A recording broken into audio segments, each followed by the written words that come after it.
Ding, we're back. Smack Talk. This is going to be the weekly live show that we do. We are going to do it on YouTube. We're also going to transfer it over to Rumble. And as you know, we're always putting out live shows for Fight World Live as well. Keep trying to bring out everything slap fighting, bring it to the world, try to broaden what we are doing to grow the audience base. Ding, incredible time right now, post Power Slap number 6. I know we talked a bit about it. We're going to get into it. We're going to talk about the award show, and we're going to talk about Power Slap number 7. We obviously know Wolverine versus Turpin, April 12th, going down in Las Vegas, pre-UFC 300. And what a better time than now to start talking about our dream matchups and who we want to see as part of that. I know I just unpacked a ton for you, but let's start off with a little bit of a recap from Power Slap number 6. Let's get into the stock report. Let's talk about the biggest risers and the biggest decliners from the Power Slap 6 event itself. I'll start off with you, Ding. Who are some of the biggest risers in your perspective? I hate to start with the cliche one, man, but I think, of course, Manny becoming the champion in a big upset based on what we saw the odds. I think you look at somebody like Vern Cathy, who had a lot to prove, showed up and did exactly that on that night. I also think Robert Trujillo, of course, extending his undefeated streak, also delivering another knockout. But you know what? There's one person that I really think I would say, if we could say upset of the night or the biggest stock rise, I think it's Ryan, the King of Kings Phillips. I think a lot of people expected him to lose that fight. The odds expected him to lose that fight. And not only did he win, but he won in emphatic fashion. I think Ryan Phillips, and he becomes the number one guy in the world, we know now with the rankings. Yeah. I think Ryan Phillips, coming off of that injury, returning and having a match against Darius the Destroyer on Power Slap 5, and now at Power Slap 6, we see him take out number 1. He couldn't ask for a better trajectory after a return off of what a lot of people might consider a career-ending or career-threatening injury. I think his stock rose the most of anybody that night. Yeah, I completely agree. Ryan Phillips, definitely his stock rose huge to the number 1 contender spot. That victory over Nate Bernard, definitely putting him in the talks, in line for that title shot against Damien DeBell. I hope we get to see it real soon. Obviously, we don't know if they're going to be pegging that one for Power Slap number 7 or potentially in the future for number 8. But Ryan's stock definitely increased, absolutely hands down the most of any fighter by far, as you said, both from the odds maker and the general consensus online. Was a massive upset. I'm not sure what it is about Ryan Phillips. I mean, people keep doubting him, and he keeps on proving them wrong, as you alluded to with Darius the Destroyer, once again with Nate Bernard. But this guy is proving his talent over and over again. I also think it's worth mentioning, Vern Cathy, started out with a ton of stardom, kind of hit some rough patches in the road, and then coming back now on back-to-back victories with Delvin Hamlet, who, had a lot of hype, I'd say, on the underground scene. I think we've seen a lot that we wanted to see from Delvin and the potential that he could have. But Vern Cathy stopped that in his tracks. Vern Cathy, once again, pole vaults himself back up into that top 5 with the number 4 contender spot in a studded, light heavyweight division. Obviously, this match took place at heavyweight. Even though Vern was, incredibly light, I think he weighed in at 218 or something like that. But, to take on someone of that ilk, someone who, competed on the show as a heavyweight originally, and to be able to take care in such an emphatic knockout the way that he did, definitely proves that Vern Cathy's stock is increasing. And I think we're going to see him here back in short order against someone like a Russell Rivera. Could be an incredible match. We get Russell out versus Vern. Would love to see that one take place and, really cement itself for potentially the winner of Ron and, Austin coming in the future here. So I think it could bode very, very well, especially timing wise, lining those two guys up getting clarity, being able to build that storyline, kind of going forward as well. Robert Trujillo, I mean, we love him. We'll talk about him. Unfortunately, there isn't, a category at 155. There's not a lot of, athletes waiting in the wing. Obviously, Brandon Maron seems to be the only other one on the roster right now who we haven't seen. Or sorry, what's his name? Brendan Mahone. Yeah, Brendan Mahone. Brandon Mahone and Dallas Mayhew. Very close names. Too close. Yeah, very close. Too close for sure. So, his stock continues to rise. Obviously, we're not sure what makes the most sense. But if you're someone like Frank Lamaselli or, Erica, what do you do with a guy like Robert Trujillo right now, who seems to be a budding talent, a budding star? We've seen his social numbers, go up 4x after that knockout, and a guy that just keeps knocking people out. What do you do with him going forward, Ding? I mean, I think it depends on what's the vision, right? Is there a plan in the future to beef up this lightweight division? We know that the talent exists just generally, but it may not be the way that they want to go, right? I think experience shows us, especially being that they have a super heavyweight division, which we don't see in MMA, that and they had the first women's lightweight match, which is traditionally a higher weight class than you would see women in MMA. I think that it seems like the sort of understanding and the principle that they're trying to sort of, I guess, parallel is the heavier you are, the more likely you are to have, these incredible performances. And so maybe they're not interested in the smaller talent.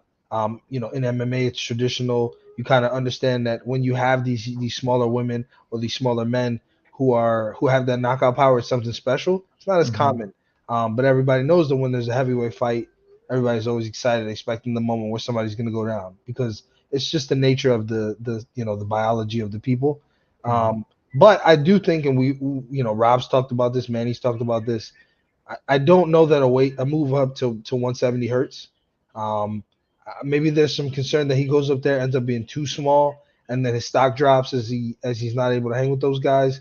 Obviously that's not our prerogative. I have full belief in Robert Trujillo. I think he's proved more than enough times that he's up there. Not only can he dish it, but he can take it. I don't think a move to 170 hurts him necessarily, but I can understand why somebody as a promoter may be skeptical. A matchmaker, like you alluded to with Erica, may be kind of on the fence about whether or not they really want to make that move, especially if they want him to sort of be this Kickstarter and this accelerant to their lightweight division. Absolutely. Another, worthwhile mention, Cole Young, getting that victory against Zach Zane. We know there's a lot of high praise and stock for Zach Zane coming out of the show. Cole Young cementing himself now in that top 5. I think Cole Young is now in a prime spot to go up against, the likes of like an Andrew Provost for kind of like a prove it type of thing, as to maybe be able to, go up against Manny the next time that he defends his belt. So I think, definitely worthwhile mentioning Cole Young. I think his stock rose enough to put him into relevancy in that welterweight division. And I think one more match, could, depending on how it goes, if it goes in the right direction for him, might get him that title shot that, he's been looking for a while. So, another honorable mention there. Biggest decliners, Ding. Who do you think, was on the wrong end of things that hurt their stock, top to bottom on this card? You know what? I think Zach Zane, a lot of people were high on Zach Zane. I'll say us kind of being one of them, particularly with the Stat Hero sweepstakes. But I don't think that anybody was convinced that Zach Zane would be the next big star necessarily. I think this was his moment to sort of show the world, show the fan base, what his next steps were going to be. Yeah. And I think that, losing so emphatically, almost getting on 2 judges' cards, he got swept 3-0. Yeah. I just don't think that he did himself any favors, particularly because there was a lot of controversy in his last 2 fights on the show. So I don't think that that Zach Zane, did himself any favors. I do think that he still has the opportunity to bounce back, as I think most people do. But I was definitely disappointed with the outcome. Besides that, I mean, the Garrett Blakesley TJ Thomas fight was kind of weird. I wasn't a big fan of the whole stoppage and the way that I think TJ's return, I'm sure he didn't envision it coming, kind of going that way. Yeah. He ends up winning, but he got hit with something that clearly took him all out of his element. I don't know that he had the spectacular performance he was hoping to have on his return. Garrett Blakesley, another one of those controversial performances. This time he loses, and it's controversial again. Yeah. Off of a foul. I mean, this is what we've all been saying, right? This is what Mhm. I'm gonna say they as the fan base have been saying. It's really, really hard to get behind a guy who cannot get the technique down. And we were looking for a lot of answers in this event, and I think that the answers that we got from him weren't favorable.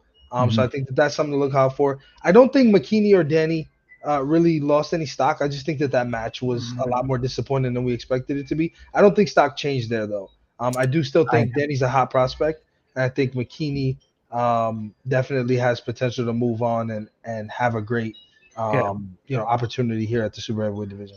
Yeah, I'm going to disagree with you a little bit on that because I think McKinney Manu with a performance, whoever the winner of that match was, actually, I think had a direct shot to the title at the Crazy Wine. I think they actually hurt their stock with that performance. I don't think you can give McKinney Manu a title shot off of a disqualification victory. So I think, unfortunately, I think both of those guys actually hurt their stock because the stardom and the potential and the road to the title, the way that this was set up was a victory here in a spectacular fashion would get you fast tracked to that title. And so I actually think both these guys, unfortunately, their stock is on the decline because of that. I think they're both going to need to go back to the drawing table to be able to have another match or two before potentially getting that shot. And you never know, anything can happen on any given day with any match.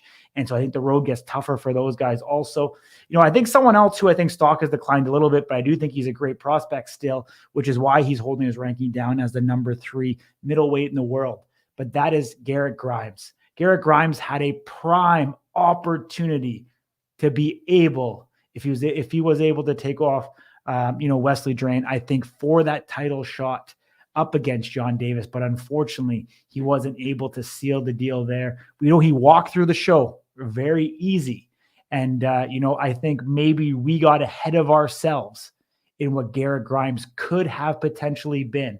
We see him go to war, with Merlis. We've seen him, now, I'd say, get into a war with Wesley Drain. But, where he's going to have to go now to try to get back into that mix is going to be a little bit muddied. Obviously, we have Azael Rodriguez there, and seemingly Brandon Bordeaux in that mix right now at the top side of the division. Not really sure how that's going to shake out. But I think, unfortunately, the same as we talked about with McKinney, I think Garrett Grimes is going to have a much harder opportunity now to get a title shot. He's going to need to prove himself 1 or 2 matches. Obviously different in perspective, but I think those two guys have a ways to go.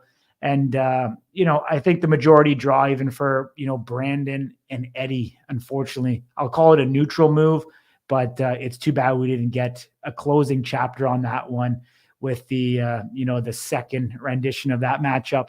And, I guess we'll see. We're not going to see a trilogy. I don't really know where you go with both these guys, to be honest with you. So I think it's kind of a neutral move after this one, and we'll have to see where the brass, how quickly they bring these guys back, or do they kind of get put on the shelf for a little bit, as the division, the rest of itself between Azael, Wesley and Garrett kind of work itself out at the top before one of these guys get an opportunity. So we'll see. Yeah, I mean, look, it doesn't look like Brandon or Eddie want really anything to do with each other anymore. I think they kind of both want to move on, and they have their eyes set on different things. In Brandon's case, it's a championship, and in Eddie's case, I think that he's okay with working his way because he doesn't have that many wins racked up like Brandon does. But on this same subject and in the same division, we do have a question from our viewers here. Yeah. So, do you believe Wesley should get another shot at John? And if not, then who should? Yeah. You answer that first. You want me to take it? I think Wesley Drain, with the unfortunate nature of where he is at, I think he's going to need to prove it one more time before he gets an opportunity at John. I don't think the match was entertaining enough with John to be able to run this back as, a main card fight, potentially, a main or a co-main event. I think it's just lacking a bit of luster there right now. He's proven to be strong. He's proven to be, a willing, combatant to go up there against whoever they put in front of him. But I think Wesley's going to be in that mix, potentially him and someone like an Azael Rodriguez, I think could be a very interesting match that could take place. But as we know, from just, being in tune with things, we know there's a lot of guys dropping down in weight.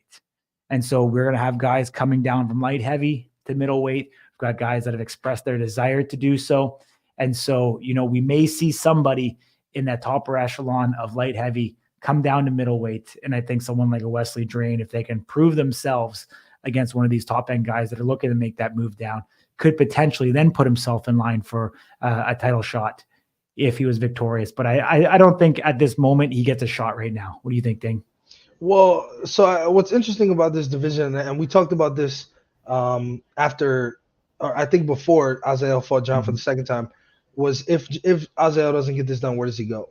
And we all were kind of a little bit indifferent as far as what that meant. We talked about movements up or down, but what's interesting to me is that right now Azael sits at number 1, Wesley sits at number 2. Wesley just beat number 3. Azael and Wesley have never fought each other, which to me is unusual. But what's next for Azael is in the same way, right? Does he deserve to be in a contender fight to go back up to the champion again? So what if you put Azael versus Wesley and then Azael wins? Well, now what? Do you have the trilogy on after 2 losses?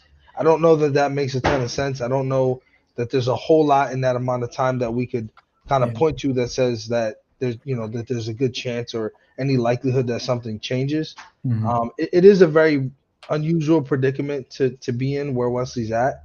I think that some of these guys, like the Eddies, like the Brandons, maybe you split those guys up and you do a Brandon Bordeaux versus Wesley. Give Brandon a chance to prove himself, and if you can get Brandon out of there in emphatic fashion, then you'd have been the first one to do so.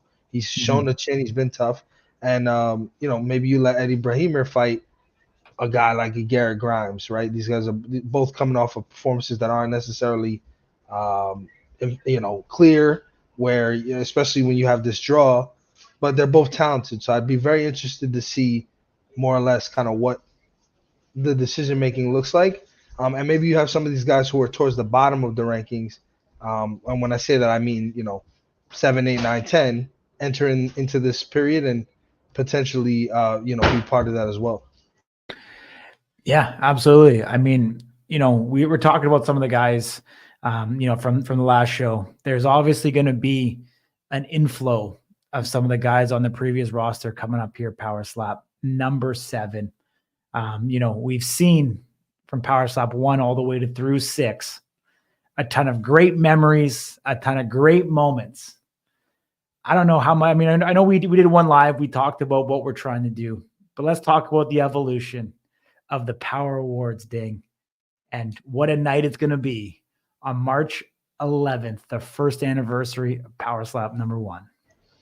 Well, I think the first part of it that I want to highlight is just that we've been blown away by the reception, the response from you, the fans, supporting your favorite strikers, the people who have brought you entertainment for the last year. We were very intrigued because we had our own expectations, and you guys completely, took us out of our seats, blew us out of our socks. I mean, the amount of responses that we've had, the engagement, and then also just seeing how, many of the strikers who weren't necessarily nominated for a particular category have sort of taken their own spin on this and really focused on that People's Choice Award, which for us was important because it was a wild card. It gave us the opportunity to completely let the fan base speak without any, kind of involvement from us. And so I thought that was a unique spin that we were able to offer to the fan base, and what they've been able to do with that since then, just based on the responses that we received so far. Obviously, I don't want to spoil anything as far as what that looks like, but there's a lot of categories where it's very, very close. And so as we're watching it, unfortunately we can't share that with you, but as we're watching this sort of play out, it's been very interesting to see kind of who's really leading and how you're seeing people kind of overtake one another back and forth, depending on how often and how, aggressively they're engaging their fan base. And March 11th is going to be a sight to behold. You'll see a ton of stuff from us that you haven't seen. It'll be a full-fledged production. There will be, official trophies that'll be kind of distributed or memorabilia, if you will. You'll see us in some outfits that you've probably never seen us in before. And it'll definitely be an event for the ages. And we're really honored and glad to be able to bring that to the entire industry at this point. Yeah, I mean, couldn't agree more with you, my man. Voting is open till March 3rd. You guys can head over, within the link with our IG profile. It's there. It's under the YouTube videos that we put out for the Power Awards. So, however, if you can't even find it, just send us a direct message as well. We want to make sure you get your vote in. I mean, it means a lot to us, to be able to do this. Really, it's good. It's a night. It's a celebration. I know people get uber competitive in regards to it. We're seeing, definitely mixed reactions. We're seeing people, plead their point of view on social media in regards to the posts and stuff like that. And like I said, we really want to celebrate these moments. We tried to narrow it down, most of the categories to 5 or 6 nominees. We might have did ourselves a bit of a disservice because, I mean, honestly, we could have had 10 nominees for each of these particular classes. So we might have to look at that, coming into the years going forward. But we tried to really nail down the best of the best for you guys. And I mean, the talent of Power Slap and all of the athletes made it incredibly difficult for us to be able to, narrow it down to just 5. Incredibly difficult to do. Like I said, that March 11 night is going to be phenomenal. We're going to have some special guests. We're going to have some entertainments. We're going to have some shout outs. We're going to have a lot of fun. We're going to want to be able to interact with you guys, the audience, and make sure that we deliver you guys, like we said, a production that, is greater than anything that we've done. I mean, we're putting a ton of energy into it. We're, working leading into it. I'm sure you've seen the promo pieces that are coming out and the production quality that's going along with that. So, when it comes show day, you're going to be impressed overall. And we look forward to entertaining you guys along the way. But let's talk about it. I know I've been wanting to do this for a long time. We've been talking a couple weeks about this. Let's talk about the dream matchmaking potential opportunities that we have for Power Slap number 7. We know it's right around the corner, April 12th, the day before UFC 300. We know one match at this point, which, obviously is going to be either the co-main or a main event, just kind of foreshadowing on some of our predictions. But we've got Wolverine and we've got Austin Turpin running it back for the second time with the light heavyweight championship of the world on the line that night. Ding. Dream matchup for a co-main event. Who would it be? You know what? I'm gonna say that usually the heavier you are, the higher you are on the card. So if I had to guess the combination of main and co-main, I'm actually gonna put Wolverine and Turpin as the co-main event, and I'd put Ryan Phillips versus Damian DeBell as the main event for the heavyweight championship of the world. I think if you want to talk about clear number 1, clear contender, being that Damian DeBell wasn't on Power Slap 6, but he was at Power Slap 5, along with Ryan Phillips at that time. At that point, I don't think we saw anything spectacular enough to say, like, this is a clear number 1. But I think on February 9th, we saw something spectacular enough. Ryan Phillips gets a title shot, heavyweight championship of the world, as the main event, Power Slap number 7, April 12th. Yeah, that's a hot take, my man. Haven't heard that one yet out there on social, but I think it makes a lot of sense. I think Ryan Phillips, like you said, continuing to win, rising up to that number 1 contender match. We haven't seen Damian DeBell in a little bit. What a match that would actually be if these two guys take place. And as you were kind of alluding to, the pedigree of what the UFC has previously done, putting the lighter weight first and putting the heavier weight second. So I think you're onto that. I think you're onto something there potentially. Dream matchup, I think, in terms of realism and reality, I'd probably say it's an 8 out of 10. We have no actual factual proof for this. We are just obviously trying to make what dream matches we think and what we think would be entertaining for the fans itself as well. For me, I actually think Austin and Wolverine stay as the main event. I think what potentially could happen here, as we talked about earlier in the show, what I see as being the co-main event, we're going to get into the big boys. It's not going to be the Crazy Hawaiian. It's not going to be the title holder. I don't think there's anybody else in that division right now that is worthy of a shot at the super heavyweight championship of the world. What I think we're going to happen is we're going to have Dane Viernes, the Hawaiian Hitman, coming back off suspension, going up against Makini Manu in the co-main event, Hawaiian versus Hawaiian, taking place at Power Slap number 7. I think this would be an incredible co-main event for this particular show.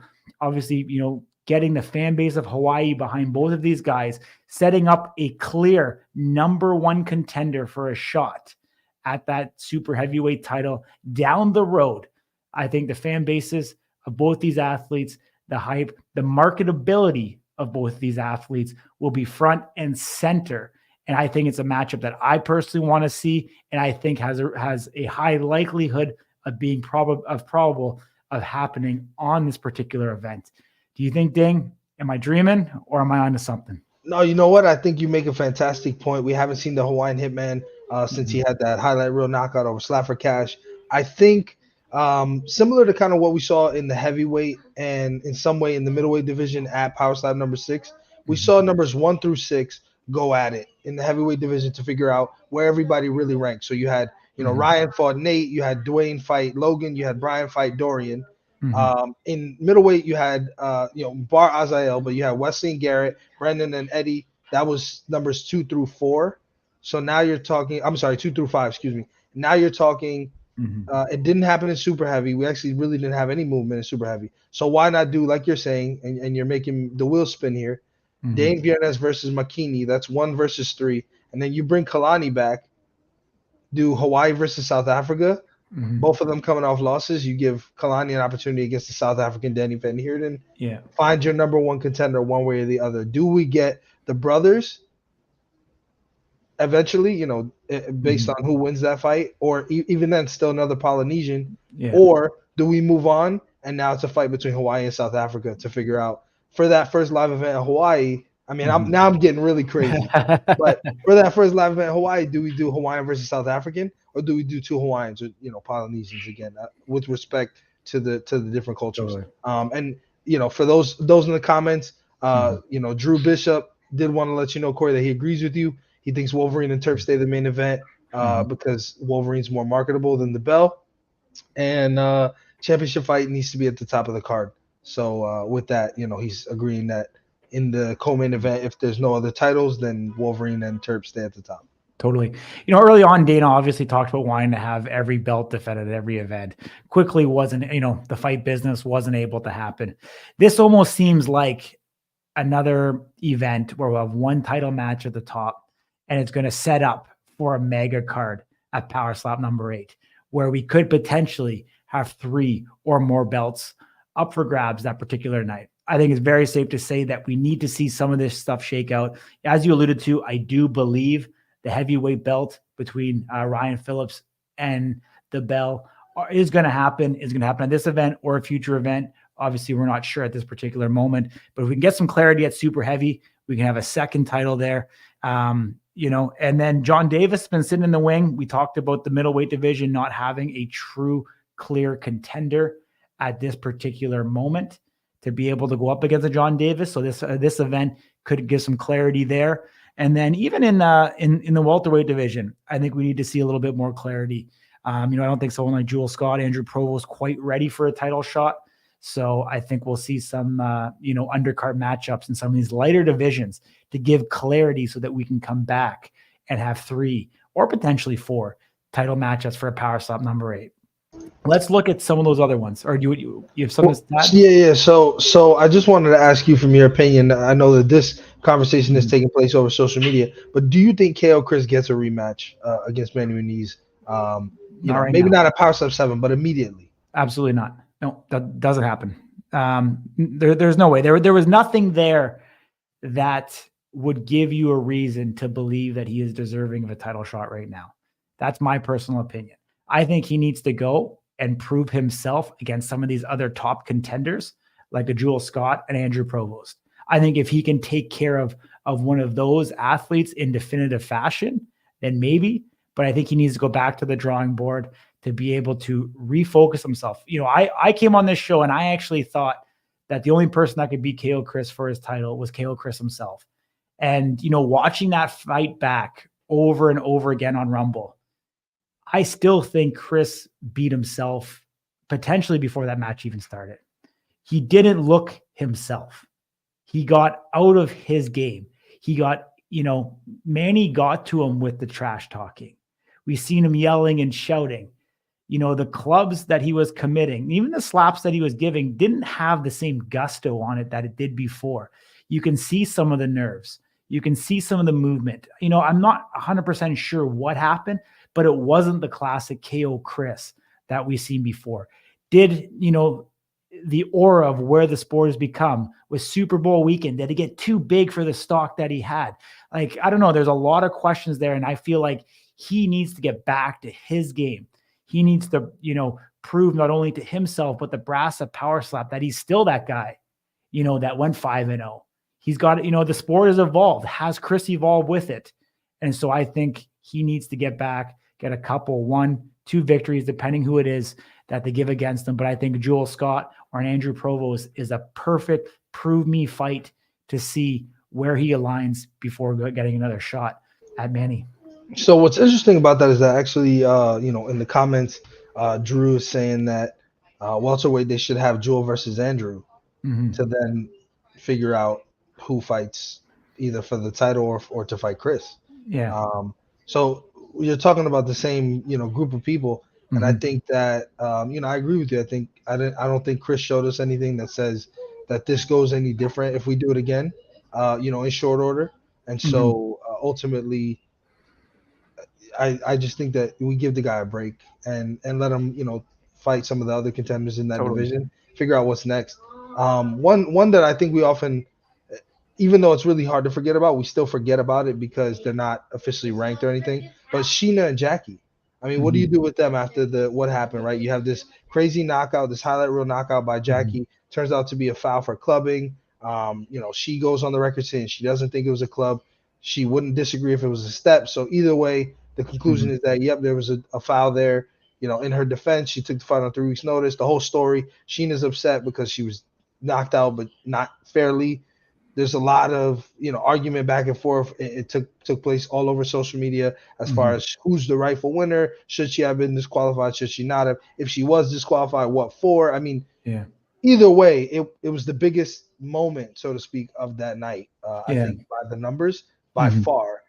Both of their stock rose, right? We talked about Jackie 3xing her followership. It's really hard for Sheena to 2x her followership because it's so big, but hers still went. She gained astronomical numbers. So what do we do with these two from here? Do we see an immediate rematch? Do we bring Christine Wilmerans back in the mix? Do we maybe see somebody we've never seen before? I mean, what do we do? Yeah, I think, great to bring it up. I think we see Sheena take a bit of time away.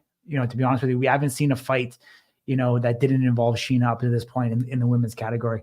I think she takes a bit of time away. Obviously, she has other things going on in her life. She had a pro wrestling career. We know she's doing some modeling. We know she has a desire to get back into MMA. So I think you're going to see her take a bit of time away. With that devastating knockout, I think it might be, best for her health to be able to sit out, an event or two here, recollect herself. I think we see Jackie back again. I honestly do. I think Jackie will be involved in, event here really soon. She didn't get hit. We know that she still has that desire. As she said on the interview, she wants to feel what it feels like to take a slap. So I think the motivation and the drive is there. I think she's a willing competitor. I think at 155, they should be able to find her, someone to go up against. And I mean, she walks around 155. So I think she has the versatility to drop down to 145 as well, if she absolutely needed to for a particular match. So I think we'll see her back. I think we'll see, Jackie potentially prove the stardom that she had. We've seen the social numbers increase for Jackie considerably. So we know there is some marketability there, half decently good looking girl, had the braids, distinct look, literally that knockout pretty much stole the entire night, to be honest with you. Like, as we talked about, even when we talked to some of the UFC guys the following day at the fight night that they held on the Saturday, they said every time they opened their phone, they seen the same braided girl knocking, Sheena out. So I think there's definitely some star power there. And I think she can really be something, I don't say the changing of the guard, but I think she could be the second face of the women's category that goes on and eventually maybe one day meets back up with Sheena potentially for a title shot should they, enact an actual title and championship in the women's division. But, I think that's probably 6, 8, 12 months out before we see that. But it kind of sets up for a really good storyline. What do you think? Yeah, man. I mean, I think if you're talking about strategy, I guess, and trying to figure this whole thing out, particularly when it comes to the women, I think you let Jackie build up in her own right. get her up against competition at Mhm. whatever weight class is easier for her. I mean, if she can do 45, great. Sheena obviously likes to be a little bit heavier than Yeah. that kind of area. 55 is where she's at. I'm sure she could even go up probably if they had a division like that. So I say you let Sheena kind of explore her own opportunities. I mean, of course, give her a break. She's got a lot of stuff going on. This whole thing Mhm. has just been a whirlwind for her. But when she returns, I think you let her follow her own path. You let Jackie follow her own path, and they meet eventually, later down the line, or they never do. Mhm. I think you could establish two dominant female divisions where you have a pioneer in one and a pioneer in another, in a way that we never really had this prospect before we saw what we saw on February 9th. Yeah. Jackie really has become a prospect in this whole equation, and I Mhm. think if you run it back, you take one of them out of it, and I don't think Totally. that that's smart. I think if you just let them go in their own separate directions and Yeah. take down who they take down.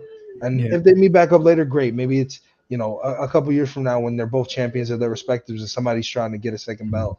But people thought that that would be an easy thing to do, and we haven't seen the double champion yet. We've seen a champion in two weight classes, but we've Mhm. not seen a champion of two weight divisions at the same time. And to be frank, I don't think we will with the talent that we see now. I don't Mhm. think any person from any division can go up or down and beat the person from the division below. Either that or they just can't Mhm. go. I don't think Wolverine can go down comfortably. I don't know that he makes 185. I don't think John Davis can go down from 185 to 170. I don't think the Crazy Hawaiian can go down to heavy. A lot of people may be able to go up. I don't think a lot of these guys can go down. But I Yeah. mean, Manny going up to be John Davis, I'm gonna say Yes. no.